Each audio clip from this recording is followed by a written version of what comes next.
Energiavastuskeskus on üks ääretult põnev koht, kuhu sobib tulla nii poisil kui tüdrukul, vanaemal, vanaisal või üldse kogu perega. Kohe saate teada, mida põnevat siin juhtuma hakkab ja mida siin teha saab.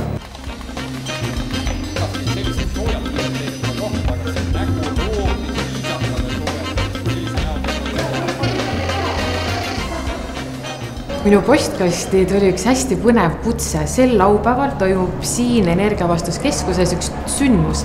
Räägi mulle, mida see endast kujutab? Tõepoolest poole tunni pärast avab Energiavastuskeskuses uksed perepäev Avasta iluteadus, kuhu ootame eelkõige tüdrukuid peredega, aga see päev on kindlasti ka poistele põnev.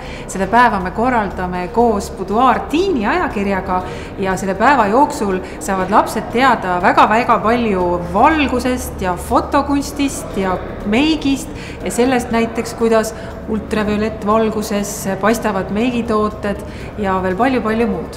Tänase perepäevaga me tähistame tegelikult rahvusvahelist valguse aastat ja see sobib siia majja suurepäraselt seepärast, et Energiavastuskeskuses ongi loodus- ja täppisteadustele pühendatud üle 130 sellise eksponaadi, millega lapsed saavad ise mängida, katsetada ja avastada.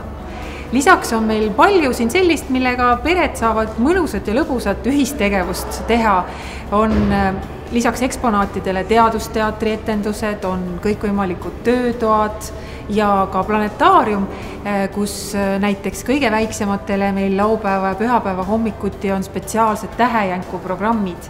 Et palju põnevat avastamist. Lisaks sellele on meil Euroopas ainulaadne välgudemonstratsioon, mida ka tänase Avasta iluteaduspäeva jooksul saab vaadata ja see on tõepoolest selline, mida mujal Euroopas lähedalt ei leia, kus suure puuri sees me teeme kuni 3-meetriseid välgunooli, mis ei saa sealt puurist välja.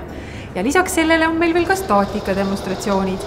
Teeme sellist juuksed püsti demonstratsiooni, kus siis eriti tore on vaadata, kus pikapatsilistel tüdrukutel juuksed staatilise elektri mõjul püsti tõusevad.